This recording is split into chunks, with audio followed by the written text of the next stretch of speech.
According to the National Center for Education Statistics, as of 2019, just 41% of first-time full-time college students graduated from a four-year university in 4 years, and only 59% graduated within 6 years.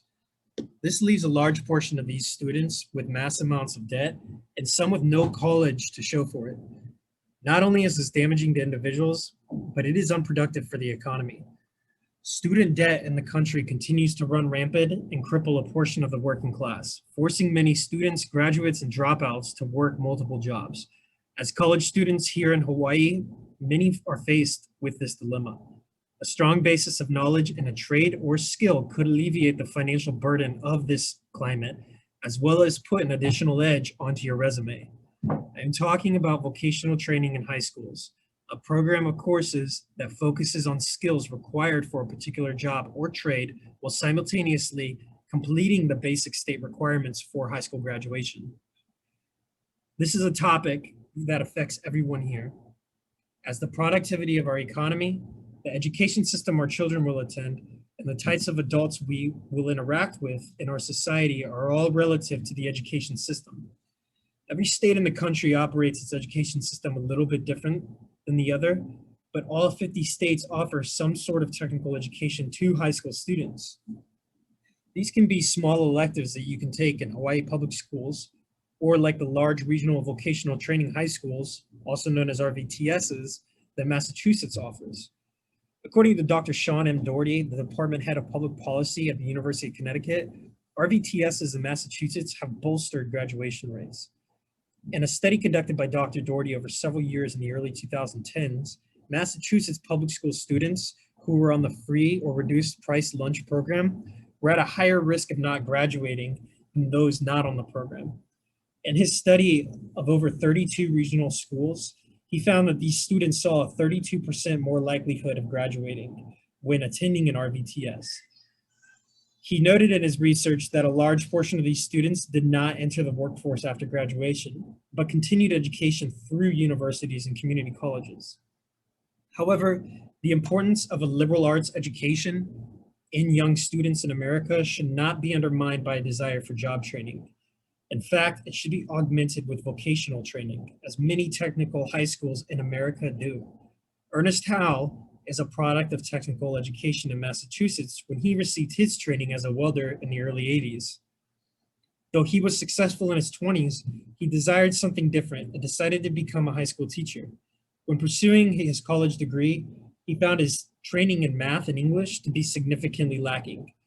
From the 1960s until the 1980s, technical education programs in high schools disregarded most intermediate education skills for students that is required before learning advanced skills. Many people believe this was done to keep class segregation by keeping poor people poor and rich people rich, but post-secondary education was not as advocated for then as it is today. Hal is now a principal of an RVTS in the New England area. He achieved his great feats through personal agency and with the indirect help of technical education, but not from a high school that prepared him for the challenges of further education. This is a lesson that can be learned from when diversifying our education system to assist people like Hal, who may not be as dedicated as he was. The fundamental importance of education does not change with developments in society that provide a need for vocational training. However, though, those developments are happening in our society right now. The world is becoming digital and automated. Many blue-collar jobs are being replaced by machines. Additionally, many companies in the US are continuing to outsource their production jobs to countries like China, Indonesia, and Mexico.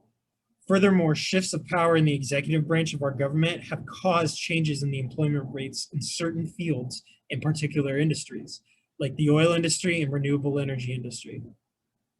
Offering schools to students across America that are similar to Massachusetts RVTSs could assist students in choosing a proper trade that has positive global and local market outcomes. The continuance of education in universities and colleges in conjunction to these credentials earned by technical education is something that can be well regarded when pursuing a job in the economy. Not only does technical education benefit our society, but it benefits the individual. Technical education in high school can serve as a segue into further education, a full-time job, or something to just assist young students in eliminating the debt crisis while attending college. The modern workplace is becoming increasingly more competitive, and any edge someone can get over their competition is necessary. The modern workplace favors transferable skills, and a heavier emphasis of vocational training in high school can provide that.